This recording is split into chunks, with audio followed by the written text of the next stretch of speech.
श्री सच्चिदानंद सद्गुरु साईनाथ महाराज की जय। सद्गुरु श्री साईनाथ सरद बाबूजी की జై. రమణ పిరియ పురాణము. ఆశ్రమంలోని వంట చేసే స్త్రీలు. భగవాన్ జీవితము మొత్తములో 2 విషయాలకు ఆయన ప్రాధాన్యతనిచ్చేవారు. ఒకటి ఆత్మ విచారణ, రెండవది ఆశ్రమానికి వచ్చిన సాధకులు ఎవరినీ కూడా భోజనం చేయకుండా పంపేవారు కారు. అనుదినము భగవాన్తో రమణాశ్రమ లేఖలు అనే పుస్తకాలు చదివితే ఆశ్రమానికి వచ్చిన ప్రతి వారిని భోజనశాలకు పంపేవారిని తెలుస్తుంది. నిజానికి కొంతమంది భక్తులు ఈ విషయమై ఆయనను అడిగారు కూడా. మీరెందుకు భక్తులు ఏ వేళప్పుడు వచ్చినా కూడా భోజనం పెట్టాలంటారు అని. భగవాన్ తేలికగా సమాధానమిచ్చారు. నాకు ఆకలంటే ఏమిటో తెలుసును. భగవాన్ భోజనం పెట్టడానికే కాదు, వంట చేయటానికి కూడా ప్రాముఖ్యతనిచ్చేవారు. తానే ఒక అద్భుతమైన పాకశాస్త్ర ప్రవీణులు, అంటే వంటవారు.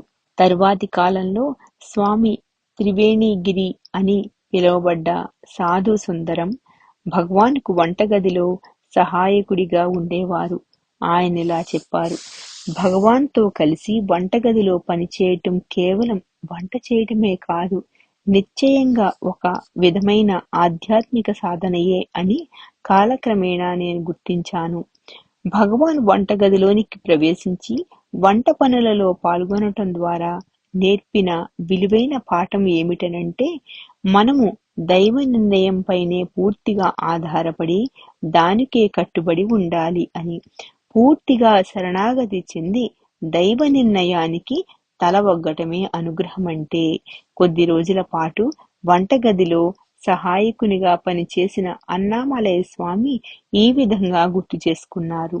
ఒకరోజు ఆశ్రమంలో భోజనం తయారు చేయటానికి కావలసిన పదార్థాలేమీ లేనప్పుడు ఎక్కడో అడుగున ఉన్న చాలా కొద్ది ద్రవ్యాలతో భగవాన్ వంట ప్రారంభించడం నేను చూశాను.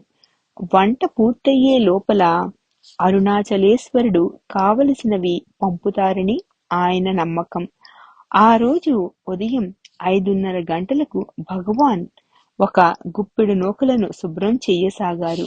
ఆయన వాటిని పాత్రలో పోసి నీటితో కడిగి చిన్న చిన్న రాళ్లను ఏరివేసి బొగ్గుల కుంపటిపై ఉడికించసాగారు.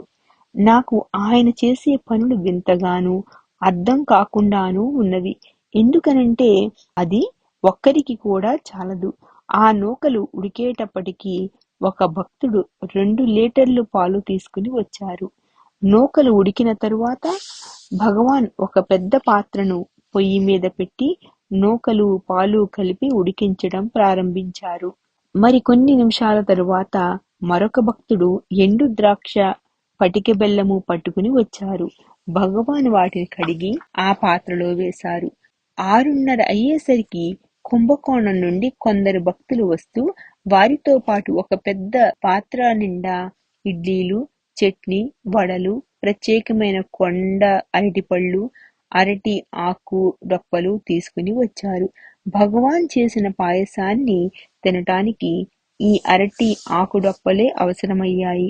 భగవాన్ స్నానం చేసిన తరువాత 7 గంటలకు మేమందరము కూర్చుని కడుపు నిండా పలహారం చేశాము. ప్రఖ్యాతిగాంచిన తెలుగు రచయిత గుడిపాటి వెంకటాచలం ఆశ్రమంలోని వంటగది గాథలు సేకరించకపోయినట్లయితే ఈవేళ అవి మనకు లభ్యమయ్యేవి కావు. ఈ రోజున రమణాశ్రమ వంటవారిని గౌరవంగా తలుచుకునే అవకాశం ఉండేది కాదు. చలం వీటన్నింటినీ గ్రంథస్థం చేశారని తెలియగానే బొంబాయిలో ఉన్న మారిస్ ఫ్రిడ్మన్ దానిని ఇంగ్లీష్లోనికి తర్జుమా చేసే ఏర్పాట్లను చేశారు. ఆయన తానే స్వయంగా ఆ వ్రాత ప్రతిని తిరగవ్రాసి నాకు తెచ్చిచ్చారు. ఆ పుస్తకాన్ని అచ్చువేయించడానికి ఆశ్రమం వద్ద ఆర్థిక స్తోమత లేదని తెలిసి ఆయన ఆ వ్రాత ప్రతిని ఇక్కడ వదిలి వెళ్లిపోయారు.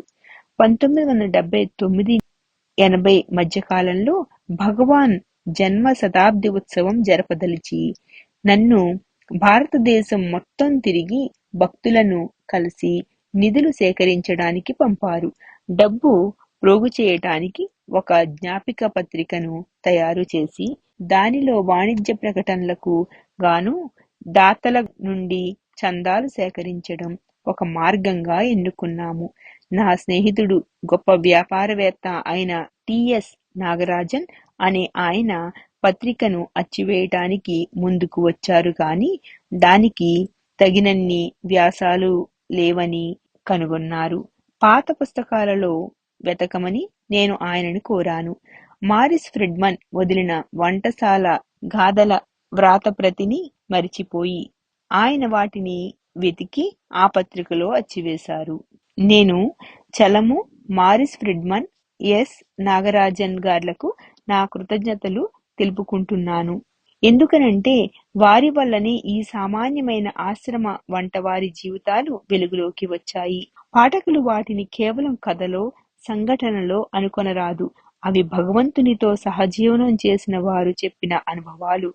వంటవారిలో ఒక స్త్రీ ఆమె కాలం గురించి ఇలా చెప్పారు. భగవాన్ వంటగది మధ్యలో ఉండేవారు. వంట పనిని పర్యవేక్షిస్తూ సలహాలనిస్తూ. అప్పట్లో వంటగది చాలా చిన్నగా ఉండేది. ప్రతిసారి నాకేది కావలసి వచ్చినా భగవాన్ చుట్టూ తిరిగి వెళ్ళవలసి వచ్చేది. ఆ విధంగా రోజు మొత్తంలో నేను అనేక సార్లు ఆయనకు ప్రదక్షిణ చేయవలసి వచ్చేది. ఆయన నా దైవం కదా. వంటగది మధ్యలో ఆయన ఉండటం నా భాగ్యం కాదా? భోజనాన్ని వడ్డించే ముందు ఆహార పదార్థాలన్నింటినీ భగవాన్ రుచి చూసేవారు. అందువల్ల భోజనం మొత్తం పవిత్రంగా మారేది. ఇవాల్టి రోజున కూడా రమణాశ్రమంలో వడ్డించబడే ఆహారము పవిత్రమైనదే. ఎందుకంటే భగవాన్ స్పర్శ ఎప్పుడూ ఉంటది గనుక. శ్రీ సచ్చిదానంద సద్గురు సాయినాథ్ మహారాజ్ की जय. सद्गुरु श्री साईनाथ निसरत बाबूजी की जय.